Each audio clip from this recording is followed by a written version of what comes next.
to the Mopar Show. I really appreciate all of you joining in today, listening. Today's topic is about why do men and women cheat. I am actually being interviewed by Nadia. She wants to know, I wants to know, and the world wants to know. So therefore, there's not going to be one answer. So I like for you guys to put your comments in here. Tell me why do you think men or women cheat? Because I know there's not one answer to it all. So let's begin. And first start off like we always do. I like to thank the Lord Jesus Christ, which had in my life. Thank you, Lord. Hallelujah. Lord bless this podcast. Let some find deliverance in it. At least clarity. So, mental health check. I'm on my right sound of mind. I have no suicidal thoughts. And I'm going forth. All right, I'm ready. My very first question is, why do you think men or women cheat? I think men and women cheat for various reasons. For example, I think men and women cheat, one, solely because they just want to. I think men and women may cheat because they're not satisfied at home. I think men and women cheat because they have a side of them that they refuse to let their significant partner know how they are. It may be something outlandish. It might be something too freaky. It might be something like I met this girl before. She get off of cartoon porn. She said cartoon porn turns her on, but regular porn doesn't. And so in her mind, when she's with someone, she might think this person's cartoon character or whatever. Some people dress up like little girls. They have a fetish of little girls. Now, are they molesters or whatever the case may be? Like, how you gonna get turned on by thoughts of a little girl? It could be. That could be true. They might be molesters or imagine they were a little girl. Then again, it could be just a thought that turns them on. I met a female saying watching bestiality, having sex with animals turn her on, but regular porn doesn't. I met a lot of people with different walks of life, so it's not one answer as to why men and women cheat. It's various reasons. But the reason why their partner don't know, it could be some type of shame there for them, and they don't want to get looked down upon or get judged. Okay. My next question, how do you personally feel about cheating and your thoughts about it? How I personally feel about cheating? Wow, that's pretty deep. My personal feelings about cheating is that it's an addiction somewhere that this person dealing with. I hate when I hear cheaters, I'm hearing you bluntly, without a reason or excuse, to do it. Now, I know people say you did it because you wanted to do it. That might not always be the case. Some people use sex as an addiction. So cheating in the negative form itself is disgusting. It's overrated, it's disgusting. Especially if you're in a partnership with someone. If you're in a partnership with someone, I personally believe that your partner should know everything about you when it comes to sexual or anything like that. But the problem is, I think that people judge people so much, it's hard for people to come out of their shell and be vulnerable to say how you truly are, because they use that against you and want to put judgment on you, and then they just go back in their shell when that happens. So personally, cheating in the naked form is disgusting. But people have their different reasons as to why they do what they do. I know for me, for example, I done cheated before. It wasn't because I'll just bluntly cheat it. No, I'll use sex as a way of feeling acceptance. I use sex as a way of feeling loved. And that was my way of feeling love, that temporary moment, even though it's not real. Now you might ask me, well, why you didn't let your partner do it, right? Partner feel love. When it comes to my partner and stuff like that, it always end up like, I don't want to, or I don't want to do this, I don't want to do that. So therefore, my desire of filling that gap of being loved was never fulfilled. But I've always said, if you don't do this and that, some people may call it ultimatum, I'm going to do that or this if you don't do this or that. And no one wants to feel like they've been given an ultimatum to do certain things. So, yeah. And I've been cheated on for various reasons. My next question is, what would you do if you walked into your significant other cheating on you, and how would you handle it? What would I do if I caught her in the act of cheating? That actually happened before. I would do, before it happened to me, I always say it's on and cracking. It's going down. But when it actually happened to me, I was shocked at my response to it. I said, drop this NIGGA off, and we're going to talk about this thing, right? So I was hurt. I was devastated when I walked into it. Come to find out in the argument, it's been going on for a while, and that hurt it the most. Because I've always said it's something I'm not doing. Like if I caught my girl cheating on me, I want to know, why did you cheat on me? Are you in love with this person? Because see, I need to know, because if something I'm lacking, I hate be lacking of any area in my life. And I know I'm going to lack some things, but if I'm in a committed relationship with you, tell me where I'm lacking at. So give me a space and opportunity to correct that. So you wouldn't have to go out there and look for fulfillment in another man. If I'm not big enough for you, let me know. I go get surgery to get it sized up. If I'm not licking you right or stroking it right, let me know. Tell me where I'm going wrong so I can correct or close the gap up in our relationship, so you won't have to go seeking that pleasure from anyone else. If you want me to lose weight, I lose weight. If you want me to role play, I role play. Whatever the case may be, because sex is it's a bond. It's deep. And when you're in that committed relationship, I want to be all in all for my partner. What I ended up hearing from the last question that you answered, it relates to this question. Okay. How do you think you can better yourself after you have been cheated on? But what I get from it, you're trying to better yourself and do what they would like. What do you think you could do differently besides doing what they would want you to do? Well, I think I would do differently at the beginning. I let them know my intentions. I let them know how I normally is naturally, and I like to ask them, what would you like? How would you like sex to be done with you? What is your preferred preference and size? And after we had intercourse, I would ask, are you pleased? Is there anything else different that I need to know? Some women, though, because I normally did ask that, they say, well, I want you to figure it out. I want to be a puzzle. Like, dude, well, I got to figure it out. I want to make sure that you're 100% satisfied. Is it the length of time or what?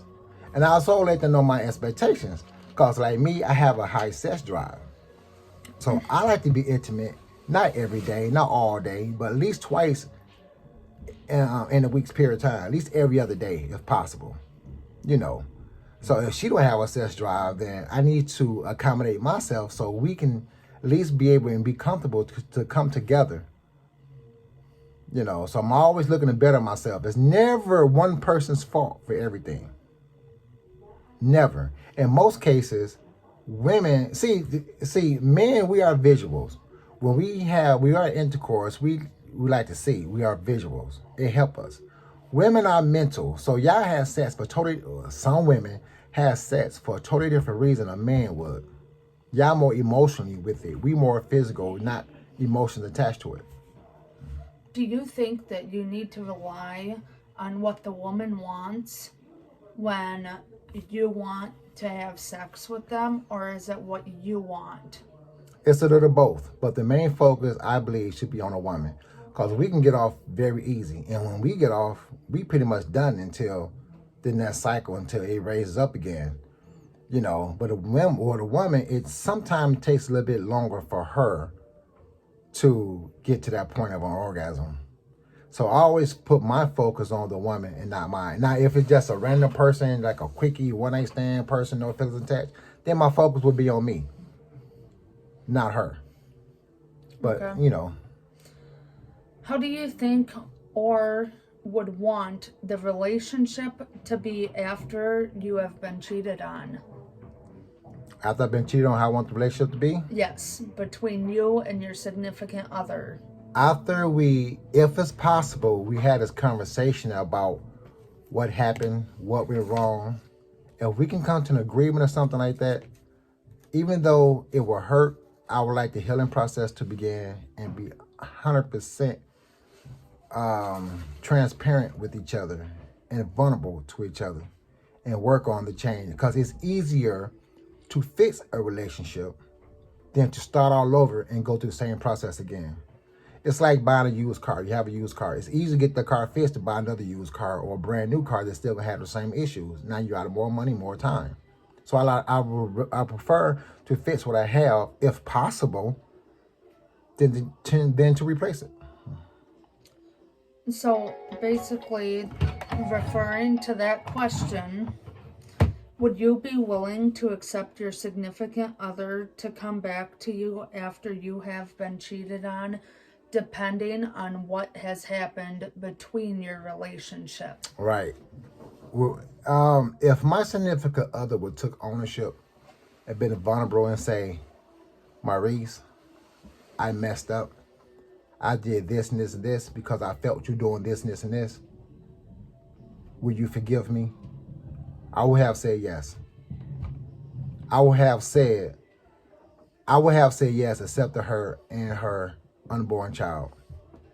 But because people want to feel, I don't think that would never happen, because she want to feel like she felt like she was justified because she thought I was doing this and that during our marriage, which is not true.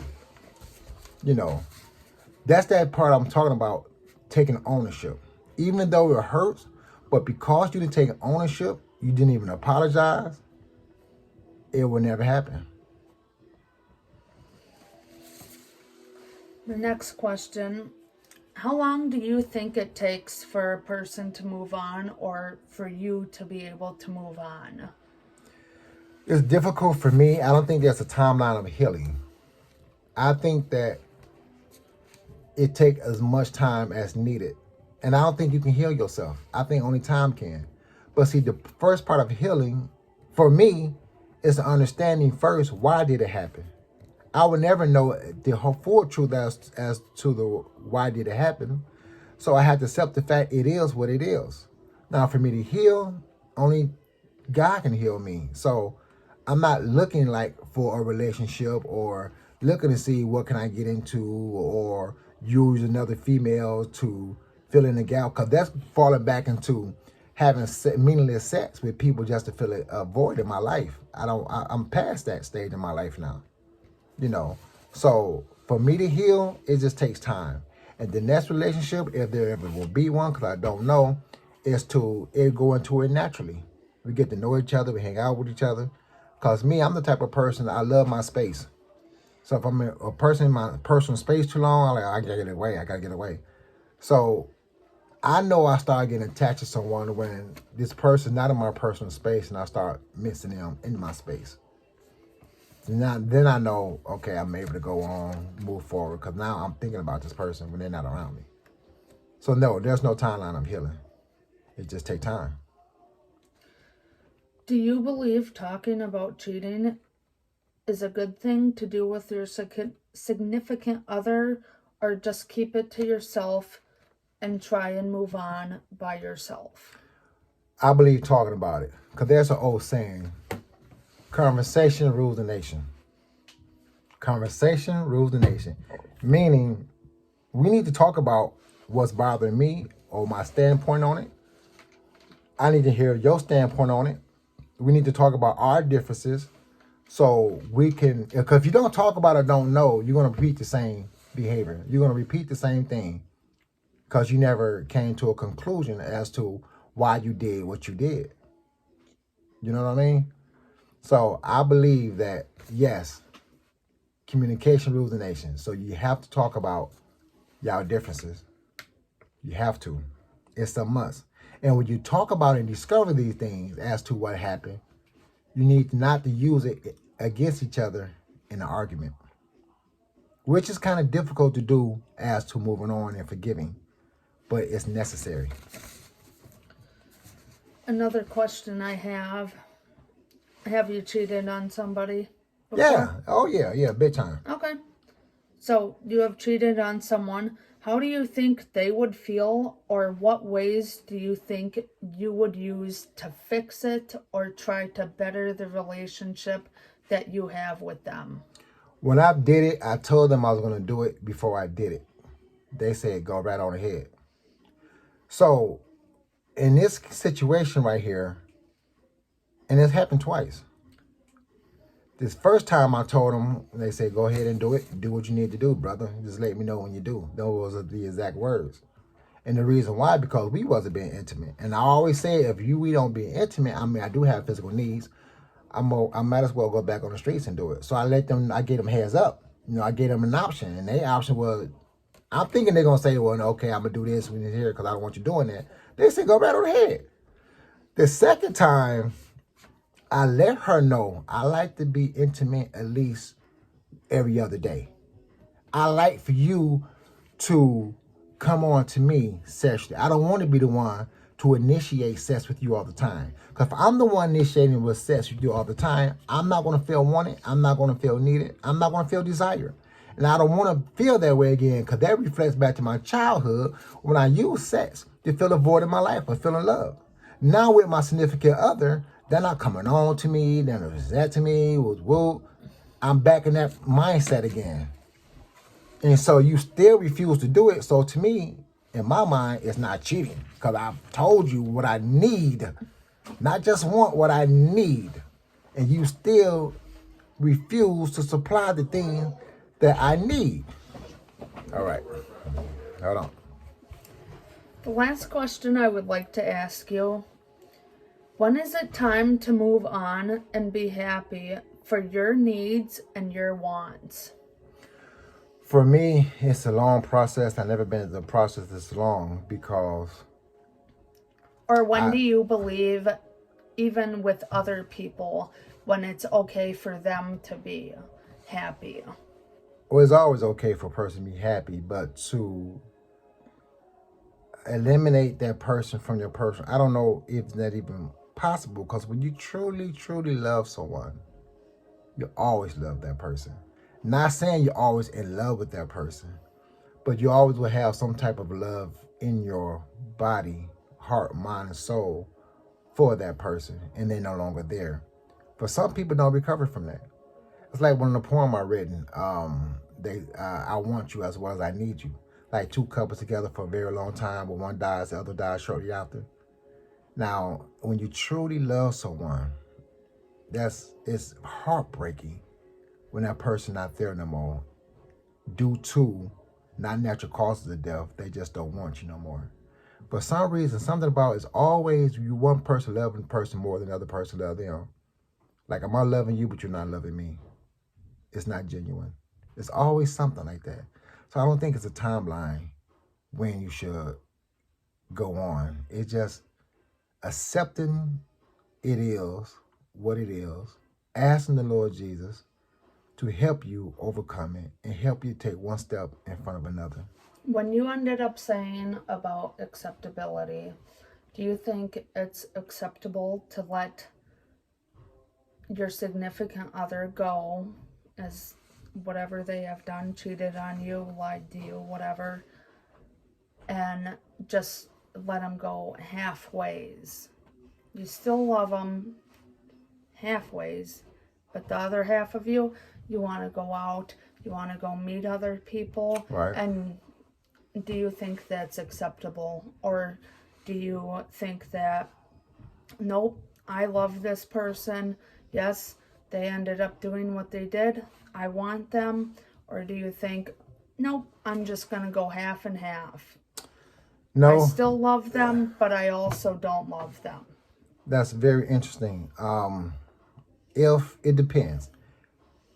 If the person told you, showed you they don't want you, you have to accept reality.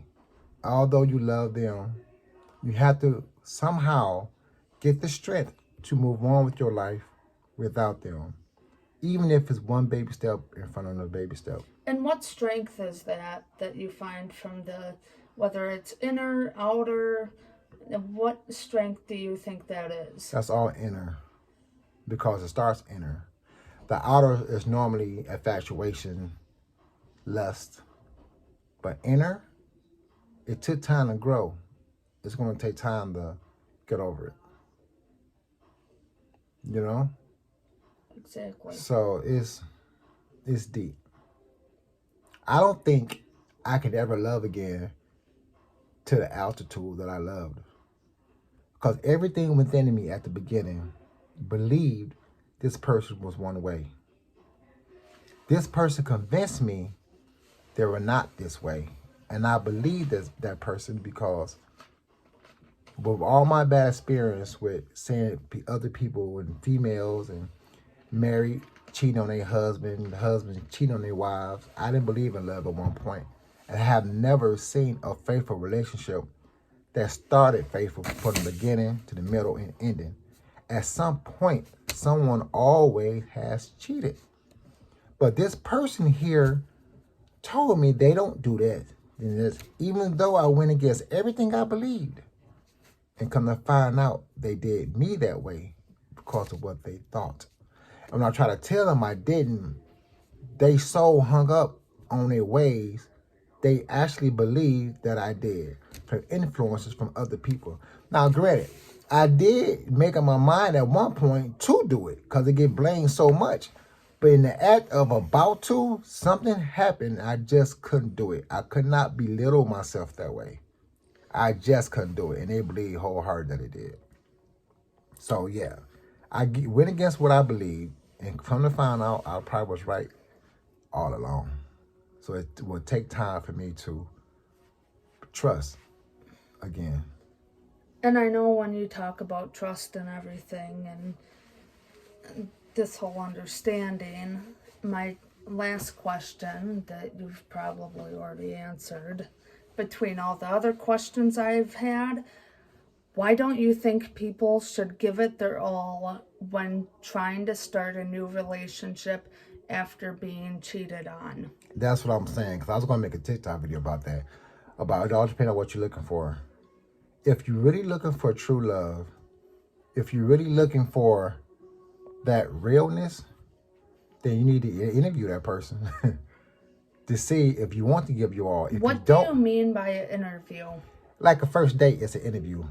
Like, what are you looking for in this relationship? What are you looking for out of me? Where are we going with this? What are your take on raising kids if you have kids? What is your take on having male friends and female friends? You know, that's an interview. As you get to know a person, you ask those type of questions. And so I think you should always give your all in whatever it is that you do. Now, if you're just looking for a fling, you should be let that known. They used to say you don't got a lot to kick it. Meaning that you don't have to fill me up with lies just to try to have sex with me or just to try to kick with me temporarily because you're not going to be there. Because they always say a man will fake a relationship just to bust a nut with you. A woman will fake a nut just to keep you. Yep, that's what they say. So that's it. That is all. All right. So y'all, there go my personal experience about the whole thing. Please leave a comment on what you think. All right. And I'm gonna be going live soon, y'all, but I let you know about that ahead of time, even on my TikTok video. If you're not following me on TikTok, it's Mo Love You. That's MOELUV, the letter U, Mo Love You. I'm on TikTok. I also got another page for my poetry. Excuse me. It's called Mo Poems, MOEPOEM, Mo Poems. Oh, excuse me. And my backup page called Mo Facts. I think it's called Mo Facts. I don't know. But find me on one of them. All right, y'all. Talk to you later. And remember, put God first in everything you do. Talk to you later.